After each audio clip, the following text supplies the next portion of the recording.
Hello दोस्तों, स्वागत है आप सभी का मैक्सिमा क्लासेस में। पिछली क्लास में हमने 2017 में हुए वनरक्षा के पेपर के फर्स्ट शिफ्ट के जनरल मैथ्स के क्वेश्चन सॉल्व किए थे। आज हम सेकंड शिफ्ट के जनरल मैथ्स के और रीजनिंग के क्वेश्चन सॉल्व करेंगे। शुरू करते हैं पहले क्वेश्चन से। क्वेश्चन है, दी गई संख्या श्रेणी में गलत पद ज्ञात करें। एक श्रेणी दी हुई है, इसमें हमें गलत पद ज्ञात करना है। तो हम सबसे बेसिक से स्टार्ट करेंगे। हम सारे नंबर्स का डिफरेंस निकालते हैं पहले। तो 15 और 28 का डिफरेंस यदि निकालें तो 28 में से 15, ये 13 का डिफरेंस है। यहाँ से डिफरेंस निकालें तो ये आ जाएगा अपना 7 और यहाँ से 3 में से 2 गए 17, 17 आ रहा है डिफरेंस। इसका निकालते हैं, ये 9 है, 5 में से 4 का 1, 19 है। ठीक है, तो यहाँ से हमें क्या ऑब्जर्वेशन मिल रहा है कि ये 13 है, ये 17 है, ये 19 है। तो ये अभाज्य संख्याएं हैं। जैसे फर्स्ट 13 से स्टार्ट हुआ है, उसके बाद 13 के बाद वाली अभाज्य संख्या कौन सी है? 17 है। 17 के बाद कोई अभाज्य संख्या है तो वो क्या है? 19 है। 19 के बाद यदि कोई अभाज्य संख्या निकाले हम तो वो क्या होगी? 20, 21 नहीं है, 22, 23 है। तो यहाँ पर 23 होना चाहिए। तो हम इन दोनों का डिफरेंस निकाल के देखते हैं।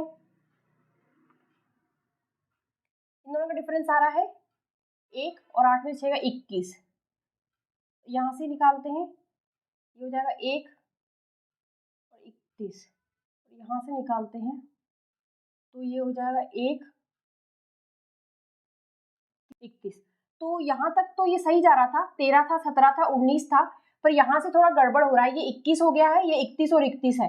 तो शायद ये 85 जो है नंबर, ये गलत है। यदि हम इसमें ओरिजिनल नंबर पुट करके देखते हैं, इसमें यदि हम अपने हिसाब से देखें तो 19 के बाद अभाज्य संख्या क्या है? 23 है। तो यहाँ पर क्या होना चाहिए? 64 प्लस 23 करेंगे तो 7, 8।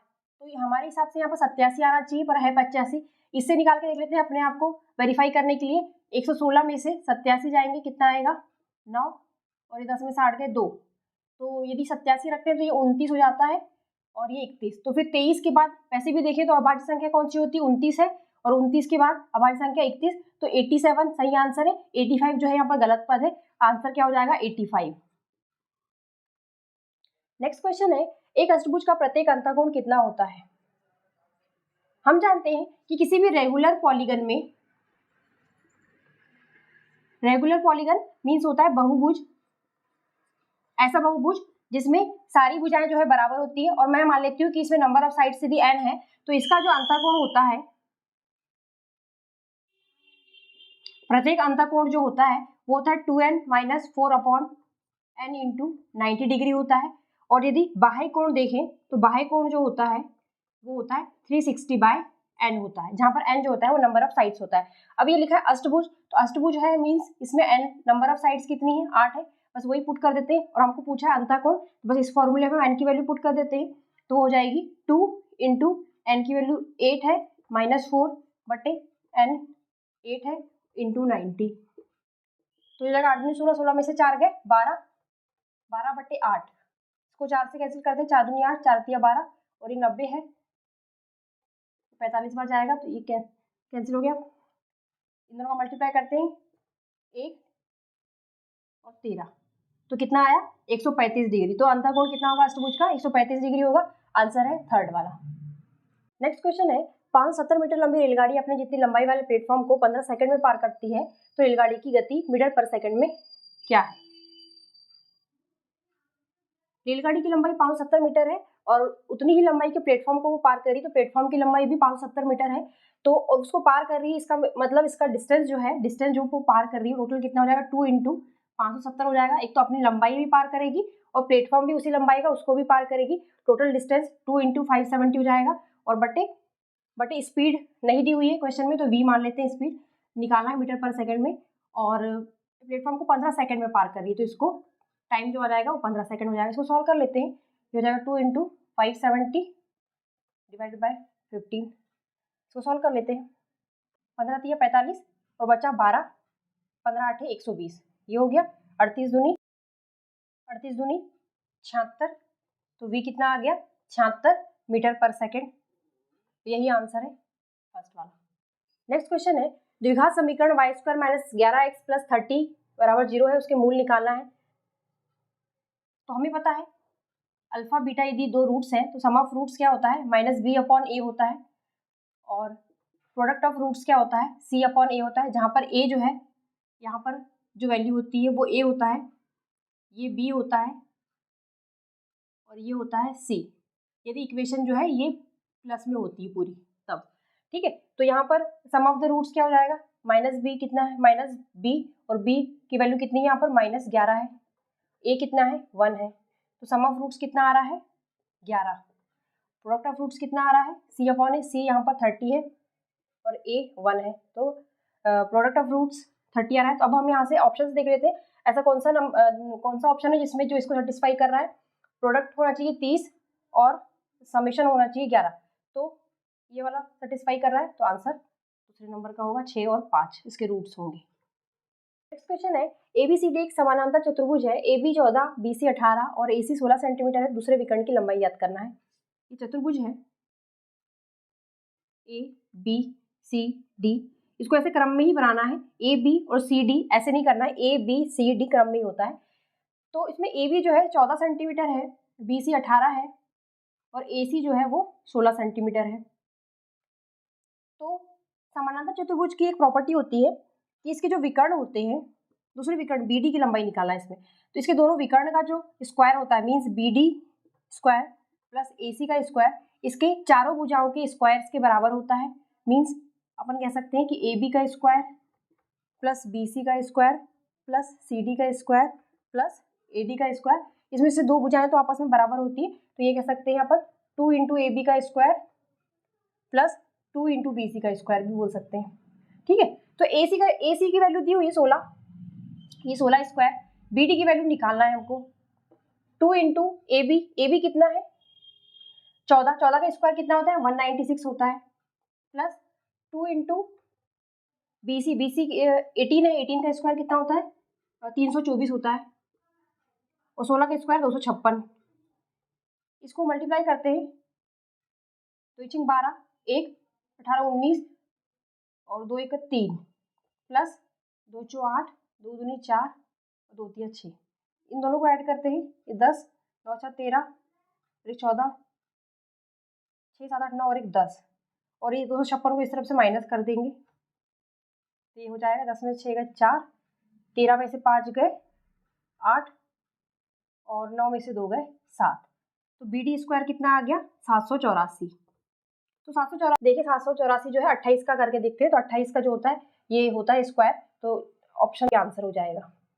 नेक्स्ट क्वेश्चन है, एक रेलगाड़ी 300 मीटर लंबे प्लेटफॉर्म को 38 सेकंड में पार करती है, जबकि एक खंबे को 18 सेकंड में पार करती है, तो रेलगाड़ी की गति किलोमीटर प्रति घंटे में क्या है। क्योंकि क्वेश्चन में लंबाई जो है रेलगाड़ी की मीटर में दी हुई है और टाइम भी सेकंड में दिया हुआ है, तो पहले हम क्या करते हैं स्पीड जो है मीटर पर सेकंड में निकाल लेते हैं और फिर उसके बाद उसको किलोमीटर प्रति घंटे में कन्वर्ट कर लेंगे। यहाँ पर रेलगाड़ी जो है प्लेटफॉर्म को पार कर रही है 300 मीटर लंबे, तो यहाँ के लिए जब ये प्लेटफॉर्म को पार करेगी तो उस समय के लिए उसके लिए डिस्टेंस क्या हो जाएगा, रेलगाड़ी की लंबाई जो कि नहीं दी हुई क्वेश्चन में, तो हम एल एज्यूम कर लेते हैं कि माना कि रेलगाड़ी की लंबाई जो है L मीटर है, L प्लस 300 मीटर का प्लेटफॉर्म है, टोटल डिस्टेंस वो इतना पार करने में लगाएगी, तो टाइम कितना लगा रही है 38 सेकेंड, और उसकी स्पीड क्या है नहीं दी क्वेश्चन में, तो स्पीड हम मान लेते हैं कि v है, तो ये हो जाएगा। अब दूसरी कंडीशन दी है, जबकि एक खंबे को 18 सेकंड में पार करती है, जब 18 सेकंड में खंबे को पार करेगी तो उस कंडीशन के लिए जो डिस्टेंस हो जाएगा वो उसकी लंबाई हो जाएगी, ट्रेन की लंबाई उसके लिए डिस्टेंस हो जाएगी, तो ट्रेन की लंबाई क्या है L बटे V, और कितने सेकंड में पार कर रही है तो 18 सेकंड में। ये L अपॉन V की वैल्यू यहाँ पुट कर देते हैं, इसको हम ऐसा लिख लेते हैं पहले 300 बटे V बराबर 38, L अपॉन V की वैल्यू यहाँ पर 18 है, 18 को उस तरफ लेके जाएंगे तो वो हो जाएगा 20 हो जाएगा, 38 में से 18 जाएंगे तो 20, और ये हो जाएगा 300 बटे V, तो V की वैल्यू कितनी आ जाएगी, ये से कैंसिल, ये 15, तो V बराबर कितना आ गया 15 मीटर पर सेकेंड। और हमें जो निकालना किसमें है, किलोमीटर प्रति घंटे में निकालना है, तो मीटर पर सेकेंड में से किलोमीटर प्रति घंटे में कन्वर्ट करने के लिए इसमें हमको 18 बटे 5 का मल्टीप्लाई कर देंगे, मीटर पर सेकेंड में बदलने के लिए 5 बटे 18 का मल्टीप्लाई करते हैं, किलोमीटर प्रति घंटे में कन्वर्ट करेंगे 18 बटे 5 का मल्टीप्लाई कर देंगे, तो ये हो जाएगा 5 तिया 15 और 18 तिया 54, तो ये हो जाएगा 54 किलोमीटर प्रति घंटे, आंसर हो जाएगा जो कि है 4th नंबर।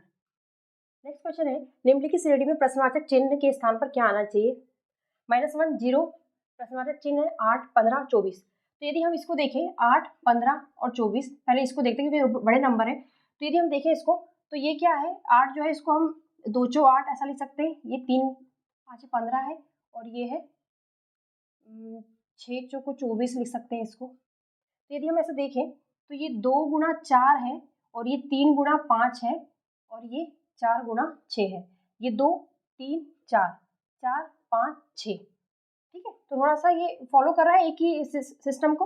तो यहाँ पर हम क्या करते हैं, प्रश्नवाचक अब पीछे की तरफ करते हैं इसी चीज को। तो यदि ये 2 गुणा 4 है तो ये क्या होना चाहिए, 1 2 3 4, तो ये होना चाहिए 1 गुणा 4 से 1 कम 3, ये होना चाहिए। और यदि इसको और पीछे करें तो यहाँ पर ये देखें तो ये 1 आ चुका है, तो अभी आएगा यहाँ पर 0 इंटू 2 आएगा।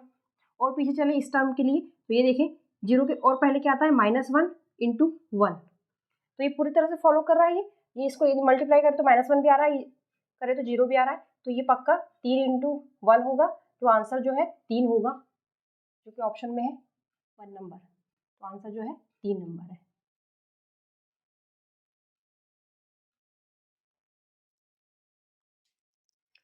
नेक्स्ट क्वेश्चन है, यदि इसको हम 11 से डिवाइड करेंगे तो कितना आएगा। तो यदि करके देखें इसको, तो ये 7 है, 7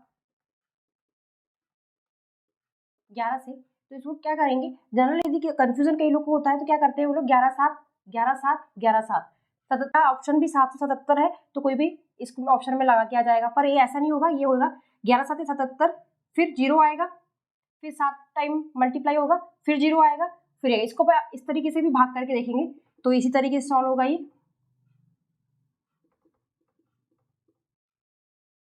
ये 11 से हम देंगे, ठीक है। तो 11 7 77 आया, ये कैंसिल हो गया। फिर ये 7 लिखा तो 11 शून्यम शून्य, 7 पे भाग नहीं जाता है, 11 शून्यम शून्य, फिर ये आएगा 7, फिर ऊपर का 7 लिखेंगे हम, तब जाके फिर ये 7 बार कटेगा तो 77 आएगा। फिर देखेंगे तो फिर 7 आ गया, फिर 7 में नहीं जाता है, क्या रहेगा, तो फिर शून्यम शून्य, फिर ये। तो इस टाइप से करेंगे तो समझ में आएगा। ये डायरेक्ट काटेंगे आप तो कई बार कंफ्यूजन होगा, 7 7 7 से कर देंगे, पहला ऑप्शन लगा के आएंगे, पर ये पहला ऑप्शन आंसर नहीं है, इसका आंसर है ये वाला। नेक्स्ट क्वेश्चन है, 9 आदमी किसी काम को 20 दिन में पूरा कर सकते हैं। यदि एक औरत की कार्यक्षमता एक आदमी की कार्यक्षमता का 1/3 है तो 15 औरतें कितने दिनों में कार्य को पूरा कर सकती हैं। इसमें हम सिंपल MEDH/W वाला फॉर्मूला लगाएंगे, जहाँ पर ये जो है नंबर ऑफ मैन, ये उनकी एफिशिएंसी, एक की एफिशिएंसी, नंबर ऑफ डेज घंटे, और ये वर्क होता है। M1 E1 D1 H1 बराबर होता है M2 E2 H2 upon W2 के बराबर होता है। अब यहाँ पर हम वैल्यूज पुट करते हैं, 9 आदमी दिए हैं तो 9 M की वैल्यू 9 पुट करते हैं, 9 एफिशिएंसी नहीं दिए तो हम ये मान लेते हैं कि अभी उनकी एफिशिएंसी 1 है, ठीक है। और नंबर ऑफ डेज कितने हैं, मतलब 20 दिन में कर रहे हैं, 9 आदमी 20 दिन में काम कर रहे हैं पूरा, तो वर्क हम ले लेते हैं 1, ठीक है। वर्क भी जो 9 आदमी एक एफिशिएंसी से 20 दिन में पूरा एक काम कर रहे हैं, तो कह रहा है 15 औरतें जिनकी एफिशिएंसी, जिसमें एक औरत की एफिशिएंसी जो है आदमी की क्षमता का 1/3 है, तो हम ये मान लेते हैं कि वो आदमी ही काम कर रहे हैं पर उनकी क्षमता जो है वो 1/3 है। तो अब नंबर ऑफ आदमी कितने हो गए, 15 औरतें हैं तो 15 कर लेते हैं, 15, और एफिशिएंसी इनकी कितनी है 1/3। तो यदि इसकी 1 थी, एक आदमी की हमने 1 माना था, तो इसकी क्या हो जाएगी 1/3, 1/3 लिख देते हैं। नंबर ऑफ डेज पूछा है क्वेश्चन में तो इसको एक्स पुट कर देते हैं, और वर्क पूरा कर सकते हैं तो उसी काम को पूरा करना है, तो ये 1 था तो ये भी 1 ही रहेगा। इसको सॉल्व कर लेते हैं, ये कैंसिल करते, 5 तिया 15 बच्चों को 20, और ये हो जाएगा ये 3 तिया 9, ठीक है। तो ये हो गया, ऊपर कितना हो गया 4 तिया 12, और ये ऊपर आएगा 3, तो x की वैल्यू कितनी आ गई 36, जो कि हमने क्या माना था, 15 औरतें कितने दिनों में काम करेगी, 36 दिनों में करेगी, यही आंसर है दूसरा नंबर। नेक्स्ट क्वेश्चन है, x और y एक साथ कार्य करते हुए किसी काम को 15 दिनों में पूरा कर सकते हैं, y और z साथ कार्य करते हुए उसे 20 दिनों में समाप्त कर सकते हैं, x और z साथ कार्य करते हुए इसी कार्य को 30 दिनों में पूरा कर सकते हैं, तो तीनों श्रमिकों में सबसे कम कार्यक्षमता वाला कौन है। x और y मिलके 15 दिनों में कर सकते हैं, y z 20 दिनों में, और z और x मिलके कर सकते हैं इसको 30 दिनों में। ये दिन है, इसका उल्टा कर देंगे तो एफिशिएंसी आ जाएगी तीनों की, इसका उल्टा करते हैं बटे 15 20 और 30, ठीक है। इसको सामान्य करने के लिए क्या करते हैं हम, एलसीएम निकाल के मल्टीप्लाई कर देते हैं, एलसीएम कितना आ जाएगा इसका 60 आ जाएगा, तो इसमें सब में 60 का मल्टीप्लाई कर देते तो ये हो जाएगा, पूरे में 60 का मल्टीप्लाई कर देते तो ये हो जाएगा 15 चौक 60, 20 तिया 60 और ये हो जाएगा 30 दूनी 60। तो x प्लस वाई कितना आ गया, x प्लस वाई की वैल्यू कितनी आ गई, 4 आ गई, 4, y प्लस जेड 3 आ गया और z प्लस एक्स 2 आ गया। ये इक्वेशन सॉल्व कर लेते थे, मिल जाएगा हमें कि कौन सा सबसे कम कार्यक्षमता वाला है। तो x प्लस वाई है और ये y प्लस जेड है, इन दोनों में से इसमें से इसको माइनस कर देते हैं तो ये हो जाएगा x माइनस जेड और 4 में से 3 गए 1 आया, और इसमें ये वाली इक्वेशन में इसको ऐड कर देते हैं तो ये हो जाएगा, ये x है, ये x है, ये माइनस जेड है, ये जेड है, ऐड कर देंगे तो जेड माइनस जेड कैंसिल हो जाएगा, ये हो जाएगा ये 3, ये कैंसिल 2x हो गया। तो x बराबर कितना आ गया, 3/2, 3/2 आ गया। ये इसकी वैल्यू पुट कर देते हैं 3/2 यहाँ पर, तो y बराबर कितना आ जाएगा, 4 में से 3/2 गए 2 चो 8 में से 3 गए 5/2 आ गया। z निकाल लेते हैं, यहाँ पर y की वैल्यू 5/2 पुट कर दिया तो z बराबर 3 माइनस 5/2, ये हो जाएगा 1/2। तो ये 1/2 है, 0.5 है, ये 1.5 है और ये भी 2 दूनी 4 और 2 के ऊपर ही है, ठीक है। तो ये सबसे कम इसकी दिख रही है तो आंसर हो जाएगा अपना जेड की कार्यक्षमता सबसे कम है, डी आंसर होगा। क्वेश्चन है, किसी संख्या का 5/6वां भाग 1440 है, उसी संख्या का 1/3वां भाग क्या होगा, ये निकालना है। तो माना कि वो संख्या हम x मान लेते हैं तो 5/6 x कितना है, 1440 है, तो हमें क्या निकालना है, 1/3x निकालना है। ये कितना होगा ये निकालना है, तो हमें करते हैं x की वैल्यू निकाल के यहाँ से पुट कर देते हैं इसमें, तो ये 1/3 और x की वैल्यू यदि यहाँ से निकाले तो 1440, ये 6 ऊपर जाएगा और ये 5, इसको पुट कर देते हैं, यही वैल्यू जो होगी वही आंसर होगा। तो सॉल्व करते हैं इसको, ये 5 दूनी 10, 5 8 40, 5 8 40 और ये 3 से 2 बार इसको काट दिया, कितना आ गया 288 गुणा 2, तो यह 2 8 16, 2 8 16 17, 2 4 और 5, तो 576 आएगा इसका उत्तर, और जो कि है ए। क्वेश्चन है, 450 रुपए की एक राशि का 4.5% प्रतिवर्ष साधारण ब्याज की दर से 81 रुपये ब्याज कितने समय में होगा। तो ब्याज दिया हुआ है 81 रुपये और मूलधन है 450, दर है 4.5 और पूछ रहा है कितने वर्ष में होगा, तो अपन मान लेते हैं कि टी है, बटे 100 कर लेते हैं, सिंपल है, इसको बस सॉल्व कर लेंगे तो ये हो जाएगा, ये 45 है, इसका पॉइंट नीचे ले आते हैं, 9 9 81, 9 5 45, ये 9 से ये 5 45 बार कट जाएगा, ये 0 से 0 कैंसिल है, 5 दूनी 10 और ये हो गया 5 को 20, तो टी बराबर कितना आ गया 4 वर्ष। तो आंसर क्या हो गया अपना 4 वर्ष, 4th नंबर का। नेक्स्ट क्वेश्चन है, 10 वर्ष पूर्व सीता की माँ की आयु सीता की आयु की 4 गुनी थी, 10 वर्ष बाद माँ की आयु सीता की आयु की 2 गुनी होगी, तो सीता की वर्तमान आयु क्या है। तो हम ये मान लेते हैं कि 10 वर्ष पहले माँ की आयु मान लेते हैं m है और सीता की आयु मान लेते हैं s है, ठीक है। तो लिखा है 10 वर्ष पूर्व क्या था कि माँ की आयु सीता की आयु की 4 गुनी थी, means m is equal to कितना था 4s था। फिर 10 वर्ष बाद, क्योंकि हमने ये 10 वर्ष पहले की आयु मानी है तो 10 वर्ष बाद के लिए हमको क्या करना पड़ेगा, पहले 10 वर्ष जोड़ना पड़ेगा प्रेजेंट में आने के लिए और फिर 10 वर्ष जोड़ना पड़ेगा 10 वर्ष बाद के लिए। तो 10 वर्ष बाद माँ की आयु मीन्स m प्लस 20 करेंगे, m प्लस 20 क्या है, सीता की आयु की 2 गुनी है, मीन्स 2 गुनी किसकी, सीता की आयु, तो सीता की आयु भी प्लस 20 होगी, ये है एक इक्वेशन, ये हो गई, एक ये हो गई। तो सीता की आयु निकालना है तो हम m को s के फॉर्म से रिप्लेस कर देंगे, तो m की वैल्यू यहाँ पर हम इस इक्वेशन पे पुट कर देते हैं 4s प्लस 20 और ये है 2s प्लस 40, तो ये हो जाएगा 4s में से 2s गए तो 2s हो गया और ये 20 इस तरफ जाएगा तो ये हो गया 20। तो s की वैल्यू कितनी आ गई, s की वैल्यू आ गई 10, और क्योंकि हमने ये 10 जो है 10 वर्ष पहले माना था और हमको वर्तमान आयु पूछा है, तो 10 वर्ष पहले सीता की आयु 10 थी, तो अभी वर्तमान आयु क्या हो जाएगी प्लस 10 कर देंगे, तो s बराबर कितना है, सीता की आयु कितनी हो जाएगी वर्तमान की 20 वर्ष, ये आंसर है। क्वेश्चन है, एक जनरल अपने सैनिकों को पूर्ण वर्ग वाली पंक्ति में व्यवस्थित करता है, ऐसा करने पर वो पाता है कि 60 सैनिक बच गए। यदि कुल सैनिकों की संख्या 8160 है तो प्रत्येक पंक्ति में सैनिकों की संख्या है। तो ये क्लियर दिख रहा है, यदि हम लिखे ना और ऐसे डायरेक्ट करने की कोशिश करें तो 60 सैनिक बच रहे हैं हर पंक्ति में, यदि हम 60 हटा दें तो 8100 आएगा और 8100 जो है किसका वर्ग होगा, पूर्ण वर्ग 90 का होगा, तो आंसर जो है डी होगा, 90 होगा। और इसको यदि ऐसे करते हैं, समझाना है अच्छे से तो ऐसे समझा देंगे इसको कि ये वर्ग में इसको जमाना है, माना कि 1 2 3 4, 1 2 3 4 ऐसे वर्ग में वो व्यवस्थित कर रहा है सैनिकों को।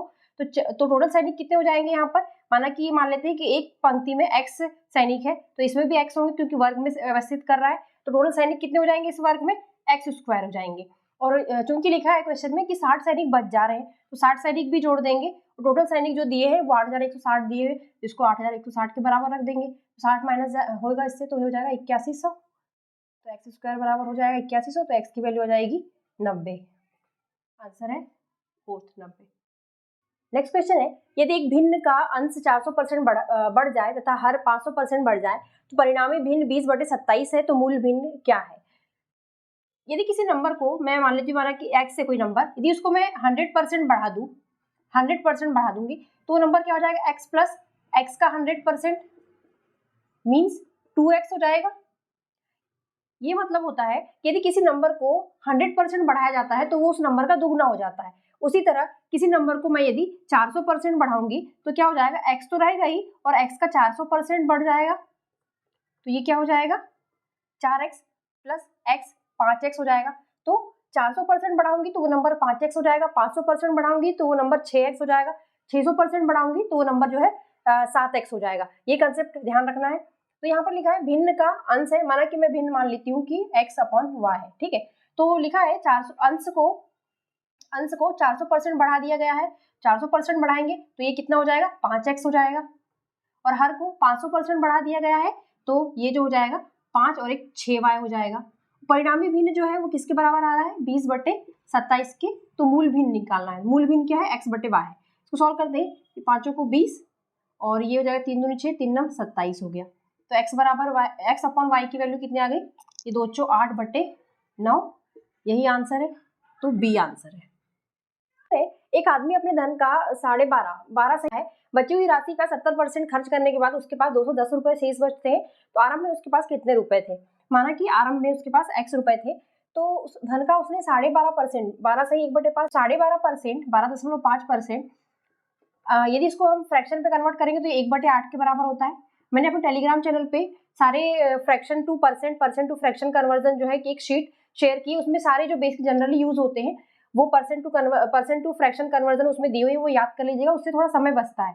बाकी फिर भी यदि याद नहीं है तो इसको हम फ्रैक्शन में ऐसे कन्वर्ट करते हैं कि जैसे ये 12.5 है तो 12.5 का 10 नीचे आ गया और परसेंट का 100 नीचे आएगा, तो ये हो जाएगा 1000। तो 25 पंचे 125, 25 चौके 100 और ये 5 दूनी 10, तो ये 1/8 के बराबर आ गया। तो इतना टाइम बचेगा, इसलिए हम डायरेक्ट उसको याद कर लेते हैं कि 12.5 जो है 1/8 के बराबर होता है। मैंने टेलीग्राम चैनल पे अपने इसी नाम से, इसी डीपी से है, उसमें मैंने पूरी शीट एक शेयर की है, तो उसको याद कर लीजिएगा। तो 12.5 1/8 के बराबर है, और ये लिखा है कि अपने धन का वो 12.5% खो देता है। तो धन उसके पास माना कि x रुपए था, 1/8 खो दिया तो कितना बचेगा, 8 में से 1 गए, 7/8 बचेगा। x में से 1/8 x का माइनस करें तो कितना बचेगा, 7/8 बचेगा। तो खोने के बाद उसके पास कितना अमाउंट बचा, 7/8 x। अब उसमें से उसने 70% खर्च कर लिया, 70% मीन 7/10, 7/10 किसका, इसमें से मतलब 7/8 x में से 70% उसने खर्च कर लिया है, तो 7/10 70% मतलब ये होता है 7/10 के बराबर। तो 7/10 7/8 का उसने खर्च कर लिया है, उसके बाद उसके पास 210 रुपए बचे, तो इसमें से इसको माइनस करेंगे 210 आ जाएगा। हम क्या करते हैं 7/8 x को कॉमन ले लेते हैं, तो ये 1 माइनस ये भी चला गया बाहर, तो ये हो जाएगा बराबर 210। इसको यदि सॉल्व करते हैं तो 10 में से 7 गए, 3/10 हो जाएगा ये, और इधर 7/8 है और ये x है, 210 है, ठीक है। ये 3 7 21 हो रहा है, ये 3 7 21, तो ये 10 बार कट जाएगा इधर से, और ये है 80, तो x बराबर कितना आ रहा है 80 गुणा 100 मीन्स x बराबर आ रहा है 800, जो कि क्या है आरंभ में उसके पास कितने रुपए थे, x रुपए थे, जो कि कितने हैं 800 रुपए। तो बी आंसर है इसका। क्वेश्चन है, एक क्रिकेट खिलाड़ी की प्रत्येक पारी का औसत 72 रन प्रति पारी है, अगले 4 पारियों में वह केवल 80 रन ही बना सका, जिससे उसका बैटिंग औसत 2 रन प्रति पारी गिर गया। आखिरी मैच तक उसके द्वारा खेले गए कुल पारियों की संख्या क्या थी। पहले उसने कुछ पारी खेली, उसका औसत जो है वो 72 था, ठीक है। फिर उसके बाद उसने 4 पारियां खेली, पहले कुछ पारियां खेली नहीं पता हमें, ठीक है, x मान लेते हैं, और दूसरी उसने क्या 4 पारियां खेली जिसमें उसने टोटल रन कितने बनाए 80, टोटल 80 रन बनाए, इसका मतलब वो 4 पारियों का औसत कितना हो जाएगा, 20 हो जाएगा। और उस जिससे क्या हुआ, उसका बैटिंग औसत जो है 2 रन प्रति पारी गिर गया, मतलब पूरा जो एवरेज है उसका 2 रन से गिर गया, मतलब क्या हुआ, 72 से वो 70 हो गया। तो आखिरी मैच तक उसके द्वारा खेले गए कुल पारियों की संख्या क्या थी? कुल पारियों की संख्या मतलब इसमें x भी रहेगा और 4 भी रहेगा, x+4 निकालने कह रहा है क्वेश्चन में। ठीक है, तो हम इसको मिश्रण से करते हैं। पहले क्या था कि पहले औसत क्या था उसका, 72 था। ठीक है, फिर 4 पारियों का औसत फिर जुड़ा उसमें, तो वो उसका औसत क्या है, 20 है। अब ये पूरा मिक्स किया तो पूरा जो औसत है उसका 2 रन से घट गया है, जो कि कितना हो गया है, 70 हो गया है।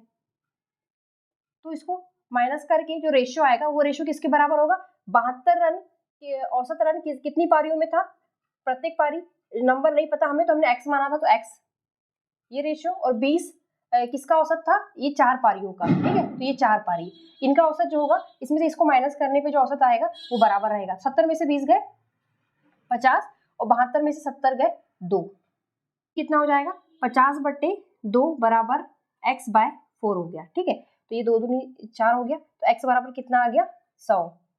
पर हमें क्वेश्चन में क्या पूछा, ये पहली जो पारियां खेला उसने 4 पारियों के पहले, वो पारियों की संख्या है 100, और बाद में जो दूसरी पारियां खेला उसने 4 और खेला, तो टोटल पारियां कितनी हो जाएगी, 104 हो जाएगी। यही आंसर है ये वाला। और यदि इसको मिश्रण से नहीं करना है तो इसका एक फॉर्मूला होता है कि अगर एक ग्रुप है जिसमें एक से ज्यादा मेंबर है और दूसरा ग्रुप है उसमें भी एक से ज्यादा मेंबर है, इसका कुछ एवरेज है, माना कि इसको ए ओल्ड मान लेते हैं, और इसका कुछ एवरेज है ए, इसको ग्रुप मान लेते हैं। तो जब ये ग्रुप इसमें आके जुड़ेगा तो जो नया एवरेज जो होता है, यदि उसको मैं ए न्यू मान लूं, तो उसके लिए एक फॉर्मूला ये होता है कि जो ये ग्रुप जो जुड़ रहा है, इसका इस ग्रुप में जुड़ने के पहले जो एवरेज है ए ग्रुप, ये बराबर किसका होगा, और माना कि इसमें नंबर ऑफ मेंबर्स जो है m है और इसमें नंबर ऑफ मेंबर्स n है, तो ये जो ग्रुप ऐड होगा इसका एवरेज जो होगा वो किसके बराबर होता है, a new plus a new minus A old into n upon m के बराबर होता है। ये फॉर्मूला लगाएंगे तो भी आंसर आ जाएगा। करते हैं इस फॉर्मूले से, जो नया ग्रुप ऐड हुआ, नया ग्रुप किसका था, 4 पारियों का था, इसका एवरेज कितना है, 20, इसको 20 रख देते हैं, बराबर दोनों ग्रुप के जुड़ने के बाद जो नया एवरेज है वो कितना है, तो यहाँ लिखा हुआ है कि बैटिंग औसत जो है उसका 2 रन से गिर गया है, जो कि कितना हो गया है, 70 हो गया है, प्लस ए न्यू 70 है यहाँ पे, माइनस पुराना औसत कितना था, 72 था, तो इसको 72 पुट कर दिया। ये एन जो है इस पहले वाले जो ग्रुप है उसके नंबर ऑफ मेंबर्स है, जो कि क्वेश्चन में नहीं दिया हुआ है, तो इसको हम एन ही रख देते हैं। और ये एम जो है नंबर ऑफ मेंबर्स जो दूसरा ग्रुप आके जुड़ रहा है, जो कि कितनी 4 पारियों का है, तो ये 4 पुट कर देते हैं इसमें। इसको सॉल्व करेंगे तो ये हो जाएगा, ये तो पहले इस तरफ कर लेते हैं, तो ये 70 में से ये गए तो -2 आ गया, और -2 और ये कैंसिल हो जाएगा, तो ये -n/2 हो जाएगा ये, और ये 70 है, तो 70 को इस तरफ ले आते हैं तो ये हो जाएगा -50 इस तरफ। ठीक है, अब ये माइनस माइनस कैंसिल हो गया, तो n बराबर कितना आ गया, 100। तो ये पहली पारियां 100 हो गई, और बाद में जो 4 पारियां जुड़ी वो, तो ये 100 और 100 और 4 104 हो गया, इससे भी आंसर 104 आ रहा है। हालांकि इजी जो है मिश्रण वाली मेथड है, ये फॉर्मूला थोड़ा टफ है, ये मिश्रण वाली मेथड बेस्ट रहेगी, इसे सॉल्व करिएगा, आंसर है 104। क्वेश्चन है, एक किताब को 96 रुपए में बेचने से जो प्रतिशत लाभ होता है उसका संख्यात्मक मान उस किताब के क्रय मूल्य के बराबर है, उस किताब को बेचने से कितने रुपए का लाभ हुआ। किताब को 96 रुपए बेचने पर, तो 96 रुपए तो क्या है, एसपी है, मीन्स विक्रय मूल्य है। ठीक है, और उसका लिखा है कि लाभ जो है उसका संख्यात्मक मान उस किताब के क्रय मूल्य के बराबर है, मतलब संख्यात्मक मान। तो माना कि हम क्रय मूल्य को सीपी को हम x मान लेते हैं, तो लाभ परसेंट क्या होगा, लाभ परसेंट जो हो जाएगा वो x% है। ये कह रहा है संख्यात्मक मान बराबर है, लाभ प्रतिशत का संख्यात्मक मान क्रय मूल्य के संख्यात्मक मान के बराबर है, तो ये लिख सकते हैं। तो इसको सॉल्व करते हैं, यदि हम देखें तो लाभ x% है, तो x% किसका होता है, सीपी का होता है, तो सीपी क्या है, x है, तो x का x% बटे 100 कर दे, तो ये हो जाएगा लाभ आ जाएगा, लाभ रुपए में आ जाएगा, लाभ ये परसेंट में नहीं रहेगा, ये रुपए में आ जाएगा। ठीक है, और ये लाभ किसके बराबर होता है, विक्रय मूल्य माइनस क्रय मूल्य के, तो विक्रय मूल्य कितना है 96 रुपए, और माइनस क्रय मूल्य कितना है, x है ये, तो ये क्या हो गया, x² बटे 100 बराबर 96, तो एक क्वाड्रेटिक इक्वेशन बन रही है ये, इसको हम एक्स स्क्वायर और इसको हम लिख सकते हैं 9600 माइनस 100x। तो ये हो जाएगी पूरी इक्वेशन, ये हो जाएगी प्लस 100x माइनस 9600 हो जाएगी बराबर 0। और हम जानते हैं कि सम ऑफ रूट्स क्या होता है, माइनस बी अपॉन ए होता है, ठीक है। तो माइनस बी कितना है यहाँ पर 100 है, तो माइनस 100/1 और प्रोडक्ट ऑफ रूट्स क्या हो जाएगा सी अपॉन ए। सी की वैल्यू कितनी है, माइनस 9600 है और ए। तो यदि हम देखें यहाँ पे तो 9600 यदि इसको हम ऐसे डिवाइड करें, यदि हम इसको इसका किसका 160 और 60 का प्रोडक्ट लिख सकते हैं, इसको 1696 होता है 9600। तो यदि हम इसको ऐसा लिखें तो ये 100 को हम लिख सकते हैं माइनस 160 प्लस 60 लिख सकते हैं, और ये इसको लिख सकते हैं माइनस 160 गुणा 60 लिख सकते हैं, ठीक है। तो इसके रूट्स क्या निकल के आए, दो रूट्स इसके निकल के आए, माइनस 160 और एक निकल के आया 60। तो माइनस तो होगा नहीं, ठीक है, तो 60 है। तो इसका जो क्या मान आया, एक्स का मान कितना आ गया, माइनस में तो है नहीं, एक्स का मान कितना आ गया 60 है, जो कि कितना है लाभ परसेंट है, लाभ परसेंट है ये, और क्रय मूल्य है कह सकते हैं, क्रय मूल्य रुपए में है और लाभ परसेंट में है। हमें क्या निकालना है, उस किताब को बेचने से कितने रुपए का लाभ हुआ, कितने रुपए में निकालना है लाभ। तो विक्रय मूल्य 96 है और क्रय मूल्य 60 है, तो ये हो जाएगा रुपए में लाभ कितना हो जाएगा 36 रुपए, ये आंसर है। परसेंट 60% है और रुपए में 36 रुपए लाभ है, तो ये सी आंसर हो जाएगा। नेक्स्ट क्वेश्चन है, निम्नलिखित भिन्न में सबसे छोटी भिन्न क्या है, ये निकालना है, ठीक है। तो हम क्या करते हैं, 11/37, 17/39, 21/47 और ये है 21/43। तो इसमें क्या करते हैं, अंश और हर का डिफरेंस निकाल लेते हैं पहले, ठीक है। तो ये है कितना आएगा, ये 26 है, ये है 9 में 7 गए 2, 3 में से 22 है, ये डिफरेंस है, 7 में से 1 गए 6 और 6 में से 2 गए 4, तो ये है 22 का ही डिफरेंस है। तो हम क्या करते हैं, ये सारे जो डिफरेंस है इसको बराबर करने की कोशिश करेंगे। बराबर करने के लिए हम क्या करते हैं, पहले हम 2 को लेते हैं, ठीक है। पहले इन दोनों का हम ये जो डिफरेंस है ये हम बराबर करने की कोशिश करते हैं। तो क्या नंबर का मल्टीप्लाई करना पड़ेगा, ये देखते हैं, तो ये 2 गुणा 13 है और ये है तो 2 गुणा 11 है, ठीक है। तो इसमें यदि हम 11 का मल्टीप्लाई कर दें और इसमें 13 का मल्टीप्लाई कर दें तो बराबर हो जाएंगी, ये दोनों अंतर जो है बराबर हो जाएंगे। और यदि इस पे गुणा करेंगे तो फिर इस पे भी गुणा करना पड़ेगा। तो इसका मतलब इस पूरी 11 पे हमको 13 का 11 पे हमको 11 का गुणा करना पड़ेगा और यह 17 पे हमको 13 का गुणा करना पड़ेगा। इन दोनों में देखें तो ये 121 आ रहा है, 17 × 51 5, 17 × 17 और 22 ये आ रहा है। तो इन दोनों को कंपेयर करें फिलहाल के लिए, तो ये जो छोटा नंबर आ रहा है तो इसका मतलब इन दोनों में ये छोटी संख्या है, ठीक है। तो ये तो आउट ऑफ पिक्चर हो गई। अब हम आगे बढ़ते हैं, तो यहाँ पर देखें तो इसका डिफरेंस 46 है और ये है 26 है, ठीक है। तो 46 क्या होता है 23, 2 गुणा 23 होता है, ठीक है। तो इसको और इसको बराबर करने के लिए हम क्या करेंगे, इसमें गुणा करना पड़ेगा हमको 23 का और इसमें गुणा करना पड़ेगा हमको, ये 13 दूनी 26 है तो यहाँ पर हमको 13 का गुणा करना पड़ेगा, ठीक है। तो इसमें 23 का गुणा करते हैं, 23 का गुणा करना पड़ेगा तो इसमें करते हैं, तो ये हो जाएगा 11 × 3 = 33 और 11 दूनी 22, 22 और 3 25, ठीक है। और इसमें 13 का गुणा करते हैं तो 13 × 6 = 78, 7 और 13 × 4 = 52, 52 और 7 = 61। दोनों में देखें यदि अब तो 253 छोटा है, ये बड़ा है, तो ये भी आउट ऑफ पिक्चर चला गया। अभी नंबर जो है यही छोटा है हमारा 11/37। अब 11/37 को इससे कंपेयर करेंगे 21/43 से, जो कि इसका आंसर जो है 22 है, ठीक है। और इसका आंसर कितना था 26 था। 26 जो है 13 × 2 है और ये जो है 11 × 2 है, ठीक है।